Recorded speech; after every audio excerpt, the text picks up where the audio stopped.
GTA here, GTA there, GTA everywhere.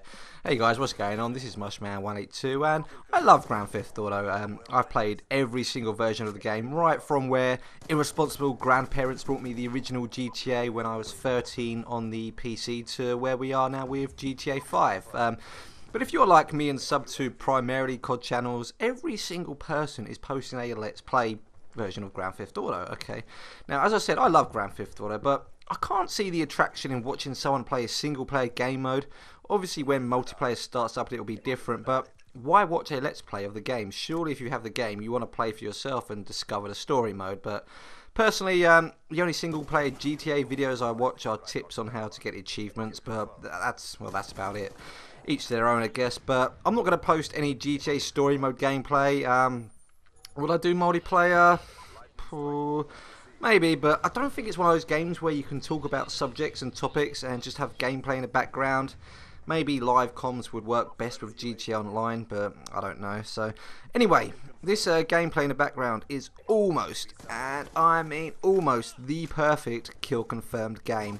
Obviously, something like this could not possibly be done solo. So I'm in a full party, and originally we were searching for a game of headquarters, but we couldn't get matched up against anyone. So we thought, you know what, screw it, let's just play some kill confirmed. We were just playing and going about business as usual, but one of my parties started laughing and said, look at the bloody score. So the score was like 45, 46-0, and right then we thought, let's try and win by the biggest margin possible.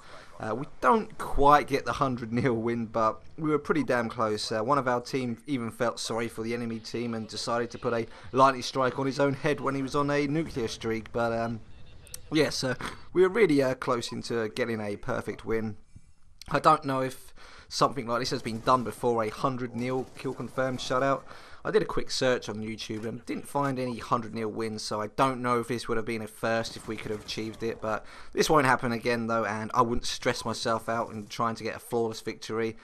We've handed out some annihilations in the past, 250-0 in headquarters and was it 200 or 250-0 in hardpoint? I can't remember the scores to be honest, but our best TDM was a 75-4, and the biggest margin in domination was 200-6.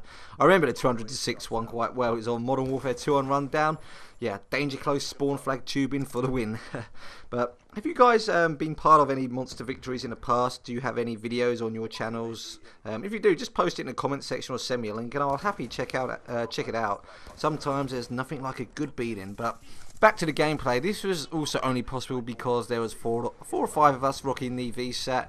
The VSAT is easy to recycle, so especially in kill confirmed, where I think it works out you only need 7 or 8 confirmed kills. But firstly, most score streaks, except I think the VSAT and dogs, have a perk which counters it.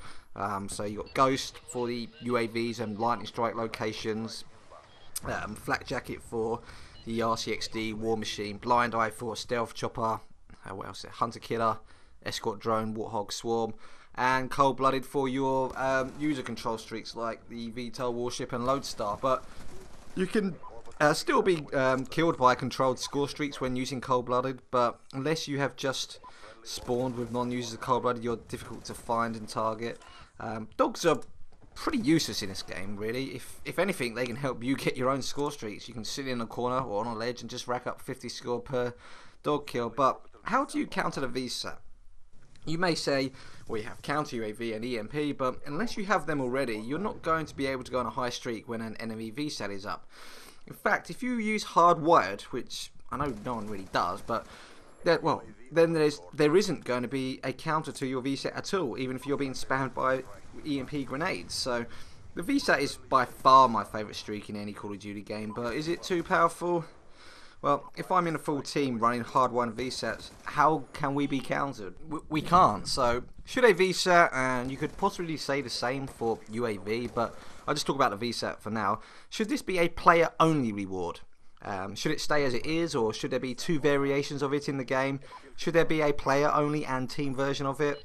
I've no problem admitting I've leached off others' VSATs when I'm not doing overly great. This leads me to gaining all my streaks, and I'm confident in saying that my teammates have done the same with mine. I don't know if this would be going overkill, but what if a personal VSAT was something between, say, 8 to 10 kills and lasts between 30 to 45 seconds. With a team VSAT, that's something like 16 to 18 kills, which lasts between 45 and 60 seconds. It would not mean that if you get your personal VSAT, you're guaranteed your team VSAT, as you would need another, or around another 6 to 8 kills to get this, and obviously it would be harder to recycle. But I'm not trying to nerf or even buff the VSAT, but I see a lot of people complain that it's way overpowered, or some people complain that others leech off their hard work, off their VSAT, and they struggle to get many kills towards their next streak, which could be like a swarm or dogs, as your teammates are the ones consistently getting the kills. I'm trying to find a way of creating a balance for solo and team players. Solo players wouldn't necessarily use a team VSAT, but instead use a personal VSAT and then high streaks to get those big scores, whilst organised teams would use personal VSAT and a team VSAT to try constantly loop these over. This would only leave the user with one other streak, so the air should not be consistently filled with air support, but I don't know. Maybe suggesting something like this is opening a whole new can of worms, so to speak, and it will be completely unbalanced and just completely broken. But I am okay with the way it is now, but games should bring new ideas in instead of just recycle, and recycle. But let me know if you think VSAT should stay in the game or not, whether or whether there should be a personal and a team variation of the VSAT, just a personal version of it, or just not in the game and completely removed from it. But that's the end of the video, guys. I'm off to play some Grand Theft Auto 5, so take care, and I will talk to you all soon.